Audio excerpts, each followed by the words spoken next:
बिस्मिल्लाहिर्रहमानिर्रहीम। अस्सलाम वालेकुम बच्चों, आज हम लोग प्रोजेक्टाइल मोशन का सेकंड पार्ट डिस्कस करेंगे, जिसमें हम प्रोजेक्टाइल मोशन को डिफाइन करेंगे और प्रोजेक्टाइल मोशन में horizontal vertical component of velocity find out करेंगे।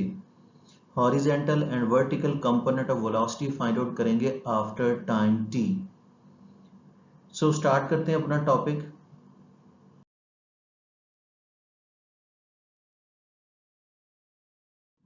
बच्चों, जैसे कि मैंने बताया कि सबसे पहले तो हम लोग प्रोजेक्टाइल मोशन को रीडिफाइन करते हैं, क्योंकि जब ये पार्ट आपसे पूछा जाएगा तो प्रोजेक्टाइल मोशन की डेफिनेशन तो इसमें भी शामिल होगी, पार्ट सेकंड में भी। Projectile motion is two dimensional motion under constant acceleration due to gravity. कि projectile motion two dimensional motion होती है under constant acceleration due to gravity. लेकिन चूंकि आज हमें प्रोजेक्टाइल मोशन में horizontal vertical component of velocity find out करने हैं आफ्टर टाइम टी, तो उस पे काम हम स्टार्ट करते हैं। बच्चों, projectile motion can easily be studied. के प्रोजेक्टाइल मोशन को अगर आपने आसानी से स्टडी करना है ना, तो प्रोजेक्टाइल मोशन को हम रिजॉल्व कर सकते हैं into horizontal and vertical component of velocity which are independent of each other, जो दोनों एक दूसरे से आजाद हैं। यानी प्रोजेक्टाइल मोशन को आसानी से स्टडी करना होना तो उसको हॉरिजॉन्टल एंड वर्टिकल कंपोनेंट में आप रिजॉल्व कर लें, तकसीम कर लें, और दोनों एक दूसरे से आजाद हैं। वो इस तरह से ना कि जो हॉरिजॉन्टल कंपोनेंट ऑफ वेलोसिटी होगा इसने चेंज नहीं होना। हॉरिजॉन्टली फोर्स ही कोई नहीं लगती, ये प्रीवियस लेक्चर में आपको बात बता दी गई है। हॉरिजॉन्टली जब कोई फोर्स नहीं लगेगी, वेलोसिटी नहीं बदलेगी, ये कांस्टेंट रहेगी। वेलोसिटी के ना बदलने से हॉरिजॉन्टली एक्सेलरेशन भी कोई नहीं होता। और वर्टिकली हमेशा फोर्स लगती रहती है, वो फोर्स ऑफ ग्रेविटी है, वो वेलोसिटी को चेंज भी करती है। तो वर्टिकल वेलोसिटी के चेंज से एक्सेलरेशन भी आएगा, जिसको हम ग्रेविटेशनल एक्सेलरेशन कहते हैं। यानी दोनों मोशन, हॉरिजॉन्टल एंड वर्टिकल, दोनों मोशन एक दूसरे से इंडिपेंडेंट हैं प्रोजेक्टाइल मोशन के अंदर। तो projectile motion can easily be studied. के प्रोजेक्टाइल मोशन को अगर आपने आसानी से स्टडी करना है ना, तो it must be resolve into horizontal and vertical component. इसको आप हॉरिजॉन्टल वर्टिकल कंपोनेंट्स में रिजॉल्व कर लें which are independent of each other, और ये दोनों एक दूसरे से आजाद हैं। जैसे मैंने आपको बताया कि हॉरिजॉन्टल कंपोनेंट ऑफ वेलोसिटी ने चेंज नहीं होना, क्योंकि इधर फोर्स कोई नहीं लगनी, और वर्टिकल कंपोनेंट ऑफ वेलोसिटी ने चेंज होते रहना है। सपोज, अब फर्ज करते हैं, एग्जांपल की मदद से इसको क्लैरिफाई करते हैं। Suppose a projectile is fired in a direction. कि फर्ज कर ले कि हमने एक प्रोजेक्टाइल फायर किया है कि ऐसी डायरेक्शन में, making angle theta with horizontal. कि फर्ज कर ले कि हमने प्रोजेक्टाइल को फायर किया है कि ऐसी डायरेक्शन में कि जो डायरेक्शन ऑफ मोशन है ना, वो एंगल थीटा बना रही है हॉरिजॉन्टल एक्सिस के साथ, यानी एक्स एक्सिस के साथ, विद वेलोसिटी वी, और प्रोजेक्टाइल को हमने वेलोसिटी वी से फायर कर दिया। यानी सिंपल वर्ड्स में हम कह सकते हैं कि हमने प्रोजेक्टाइल को वेलोसिटी वी के साथ फायर किया है, और ये जो प्रोजेक्टाइल हमने फायर किया है वो एंगल थीटा बना रहा है हॉरिजॉन्टल यानी एक्स एक्सिस के साथ।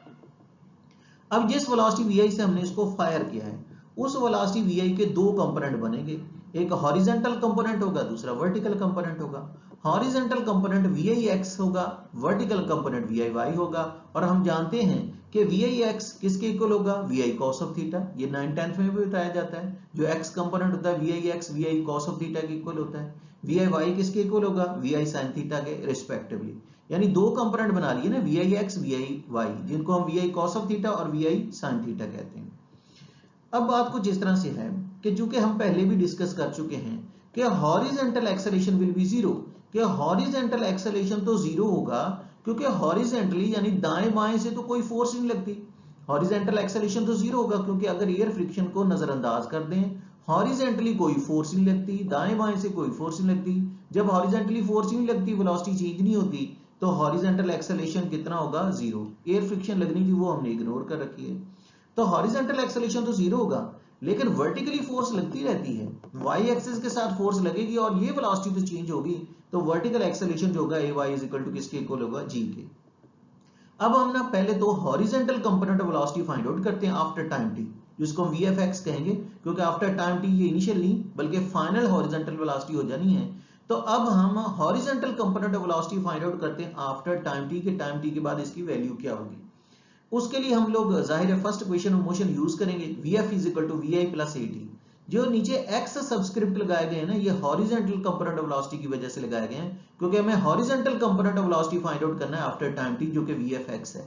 तो V F X is equal to V I X plus A X T. चूंकि हॉरिजेंटल एक्सेलरेशन तो जीरो है, हॉरिजेंटली फोर्स नहीं लगती, वेलोसिटी नहीं बदलती, तो हॉरिजेंटल एक्सेलरेशन ए एक्स तो जीरो है। तो जैसे ही हमें ए एक्स जीरो करना है तो जीरो टी से मल्टीप्लाई होकर इसको भी जीरो कर देगा। तो अब वी एफ एक्स किसके इक्वल हो जाएगा, वी आई एक्स के। देखो ना बच्चों, जब हॉरिजेंटली फोर्स नहीं लगी, हॉरिजेंटली कोई फोर्स नहीं लगी, दाएं बाएं से कोई फोर्स नहीं लगी, तो जितनी इनिशियल हॉरिजेंटल वेलोसिटी भी उतनी फाइनल हॉरिजेंटल वेलोसिटी होगी। ये फार्मूला से भी बात प्रूव हो गई कि जब वो फोर्स नहीं लगती, वेलोसिटी चेंज नहीं होती, हॉरिजेंटल एक्सेलरेशन तो जीरो होगा ही। जब फोर्स ही नहीं लगेगी हॉरिजेंटली, हॉरिजेंटल एक्सेलरेशन तो जीरो होगा ही, लेकिन फोर्स ना लगने से वेलोसिटी नहीं बदलती, उस बात का पता हमें इस इक्वेशन से भी पता चल गया। यानी कैसे पता चला कि जब फोर्स नहीं लगी तो जितनी इनिशियल हॉरिजेंटल वेलोसिटी है उतनी फाइनल हॉरिजेंटल वेलोसिटी है, तो दोनों बराबर हैं। तो बार मैं बात ये कर रहा था कि चूंकि हमें मालूम है कि हॉरिजेंटली फोर्स ना लगने की वजह से वेलोसिटी चेंज नहीं हुई, तो हॉरिजेंटल एक्सेलरेशन तो जीरो है। तो जैसे आपने एक्स जीरो किया तो हमें पता चल गया कि जितनी इनिशियल हॉरिजेंटल वेलोसिटी है उतनी फाइनल हॉरिजेंटल वेलोसिटी होगी। यानी वी एफ एक्स किसके इक्वल होगा, वी आई एक्स के। और वी आई एक्स की वैल्यू हमें पहले से मालूम है, जो कि V I cos of theta है। अब बच्चों हम अगली बात की तरफ चलते हैं। Now we consider the vertical motion. अब हमने ना वर्टिकल मोशन लेनी है, यानी after time T final vertical component velocity, यानी after time T vertical component velocity भी हमें फाइंड आउट करना है। अब इनिशियल वर्टिकल वेलोसिटी जो है ना, वो तो वी आई साइन थीटा है, अपवर्ड डायरेक्शन में है, और ऊपर जाते हुए हमें मालूम है कि A Y vertical acceleration A Y is equal to क्या होगा, माइनस जी। नीचे आते हुए प्लस जी होता है, ऊपर जाते हुए माइनस जी होता है। अब हम vertical component velocity after time T find out करते हैं, वीएफवाई फाइंड आउट करते हैं। उसके लिए भी फर्स्ट इक्वेशन मोशन ही लगाएंगे, लेकिन अब आपने सबस्क्रिप्ट y यूज करना है, यानी VFY is equal to V I Y plus A Y T. ये फर्स्ट इक्वेशन मोशन है, पहले x सबस्क्रिप्ट यूज किया गया, अब y सबस्क्रिप्ट यूज कर रहे हैं, क्योंकि हमें vertical component velocity find out करना है आफ्टर टाइम टी। तो VFY is equal to VIY की वैल्यू बता दी ना, VI sin थीटा, और AY किसके इक्वल बताया है, माइनस जी के, माइनस जी इंटू टी हो जाएगा। तो ये हमने हॉरिजेंटल कंपोनेंट ऑफ वेलोसिटी भी फाइंड आउट कर लिया आफ्टर टाइम टी, और वर्टिकल कंपोनेंट ऑफ वेलोसिटी भी फाइंड आउट कर लिया है after time T. VFY is equal to VI sin theta minus GT। बच्चों अब जब हमने horizontal and vertical component of velocity दोनों फाइंड आउट कर लिए हैं, तो अब हम लोग इनका रिजल्टेंट भी फाइंड आउट करेंगे। यानी after time T horizontal component velocity, after time T vertical component velocity, यानी VFX VFY दोनों फाइंड आउट कर लिए गए हैं, तो रिजल्टेंट वेलोसिटी भी इनकी फाइंड आउट करते हैं। देखिए हम पाइथागोरियन थ्योरम से जानते हैं ना कि hypotenuse square is equal to base square plus perpendicular square, यानी v square is equal to क्या होगा, VFX square plus VFY square. तो ये है v square is equal to VFX square plus VFY square. दोनों तरफ स्क्वायर रूट करें, इधर तो स्क्वायर अंडर रूट कैंसिल हो जाएगा ना, तो उधर VFX square plus VFY square का स्क्वायर रूट आ जाएगा। तो ये हमने रिजल्टेंट वेलोसिटी भी फाइंड आउट कर ली है आफ्टर टाइम टी। अब हम इस रिजल्टेंट वेलोसिटी की आफ्टर टाइम टी जो हमने फाइंड आउट की है, इसका एंगल भी फाइंड आउट करते हैं, tan फाई। फाई इसलिए नाम दिया गया है कि इनिशियल वेलोसिटी का एंगल जो हॉरिजॉन्टल के साथ बन रहा था उसको थीटा का नाम दिया गया था, अब फाई का ही नाम देंगे। तो अब एंगल फाइंड आउट करना है, तो tan फाई होता है परपेंडिकुलर ओवर बेस, यानी VFY ओवर VFX। तो फाई किसके इक्वल होगा, tan को दूसरी तरफ लेके जाएंगे तो tan इनवर्स VFY ओवर क्या हो जाएगा, VFX हो जाएगा। तो इस तरह हमने रिजल्टेंट वेलोसिटी भी फाइंड आउट कर लिया आफ्टर टाइम टी, और उसकी डायरेक्शन भी फाइंड आउट कर ली है। बच्चों कुछ बुक्स में, हैंड बुक्स वगैरह के अंदर इसको एक्सपेंड किया गया है, लेकिन इसको फर्दर एक्सपेंड करने की जरूरत नहीं, अगर आप चाहें तो उसको कर सकते हैं, क्योंकि हमारे पास VFX की वैल्यू भी है, VFY की भी है, तो अगर इसको मजीद एक्सपेंड कर लिया जाए तो उसमें कोई हर्ज नहीं है। बहरहाल इतना भी काफी है, उसको बवक्त जरूरत एक्सपेंड किया जा सकता है। बहरहाल हमने रिजल्टेंट वेलोसिटी फाइंड आउट कर ली है और उसकी डायरेक्शन भी फाइंड आउट कर ली है।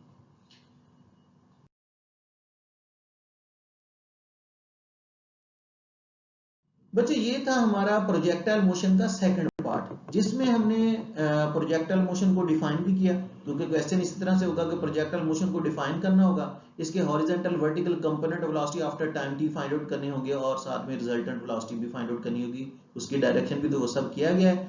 इसको अच्छी तरह से प्रिपेयर करें, इन केस अगर कोई कंफ्यूजन हो तो जरूर डिस्कस करें। अल्लाह आपका हामी नासिर हो। अल्लाह हाफिज।